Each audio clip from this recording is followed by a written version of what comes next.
அனைவருக்கும் அன்பான வணக்கங்கள். இது மகாபெரியவா ஆன்மீகம் யூடியூப் சேனல். 28/8/2025 ஆவணி மாதத்தின் 12ஆம் நாள் வியாழக்கிழமையில் பஞ்சமி திதி.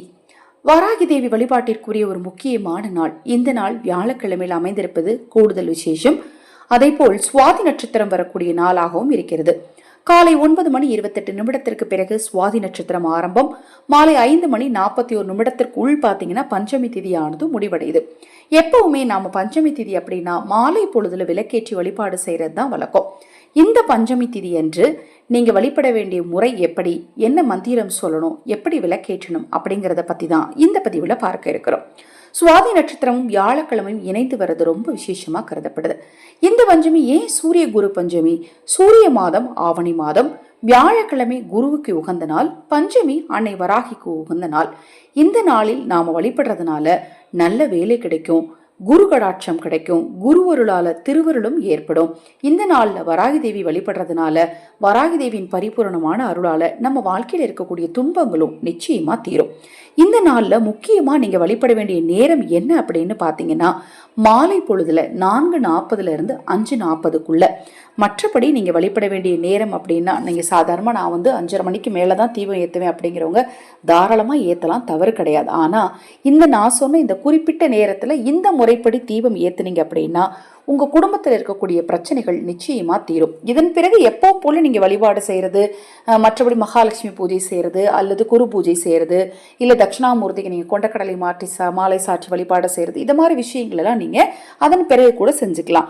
நான் சொன்ன இந்த குறிப்பிட்ட நேரத்துல இந்த ஒரு தீபத்தை தவறாம ஏத்தணும்.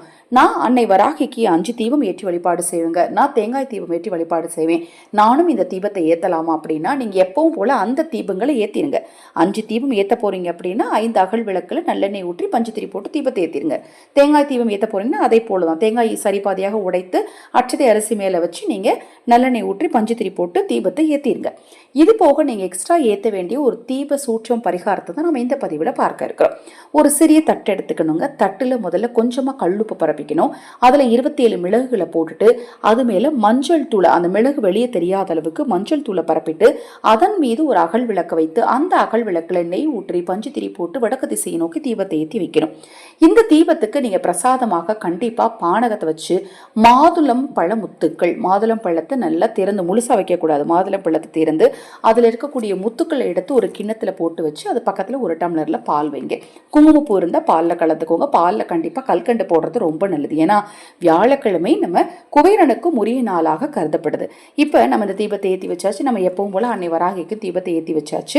இந்த நேரத்துல நீங்க அன்னை வராகியின் இந்த ஒருவரி மந்திரத்தை சொல்லுங்க. ஓம் பஞ்சமி தேவியே போற்றிவோம், ஓம் பஞ்சமி தேவியே போற்றிவோம் என மந்திரத்தை சொல்லுங்க.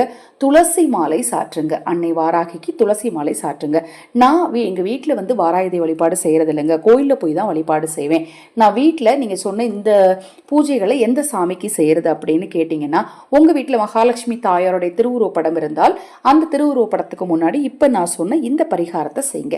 செய்து முடிச்சுட்டு நீங்க என்ன பண்ணணும் அப்படின்னு பாத்தீங்கன்னா இந்த கல்லுப்பு மஞ்சத்தூள் மிளகு எடுத்து வச்சிருக்கீங்களா, இதை எடுத்து கால்படாத இடத்துல அப்புறப்படுத்திருங்க. ஒரே ஒரு மஞ்சள் நிற கயிறு எடுத்து உங்க கையில வச்சுக்கோங்க. மஞ்சள் நிற கயிறு அல்லது தாலிக்கை இருந்தாலும் அதை கூட நீங்க எடுத்து வச்சுட்டு உங்க பிரார்த்தனை என்னவோ அது நடக்கணும் அப்படின்னு இந்த குறிப்பிட்ட நேரத்துல உங்க குலதெய்வத்தையும் இஷ்ட தெய்வத்தையும் வேண்டிட்டு அந்த கயிறை கொண்டுட்டு போய் உங்க வீட்டுல ஏதாவது ஒரு இடத்துல பத்திரமா வச்சுக்கோங்க, அல்லது பூஜை இலை கூட ஒரு இடத்துல பத்திரமா வச்சுக்கோங்க. மறுநாள் காலையில வெள்ளிக்கிழமை அதை எடுத்து கொண்டு போய் உங்க வீட்டுக்கு பக்கத்துல ஏதாவது கோயில் இருக்கும் இல்லையா, அந்த கோயில்ல கண்டிப்பா விருட்சம் இருக்கும், மரம் இருக்கும், அந்த மரத்துல கட்டி விட்டுருங்க. உங்களுடைய நிறைவேறாத வேண்டுதல்கள் எதுவாக இருந்தாலும் நிச்சயமாக நிறைவேறுங்க. இப்ப நான் சொன்ன இந்த பரிகாரத்துல ஏதாவது சந்தேகம் இருந்தாலும், பூஜை பொருட்கள் உங்களுக்கு தேவைப்பட்டாலும், அக்ஷயபாத்திரம் உணவளிக்கும் திட்டத்தின் மூலம் ஆதரவற்றவர்களுக்கு உணவளிக்க விரும்பினாலும் 9344692042 இந்த வாட்ஸ்அப் எண்ணிற்கு தொடர்பு கொள்ளுங்க. தொடர்ந்து நம்ம சேனலை பாருங்க. உங்களுக்கு அன்னை வாராகியை பிடிக்கும் அப்படின்னா தவறாம இந்த பதிவை லைக் பண்ணுங்க, உங்க நண்பர்களுக்கும் ஒருவருக்கும் ஷேர் பண்ணுங்க, கமெண்ட்ல வஜ்ர கோஷம்னு டைப் பண்ணுங்க.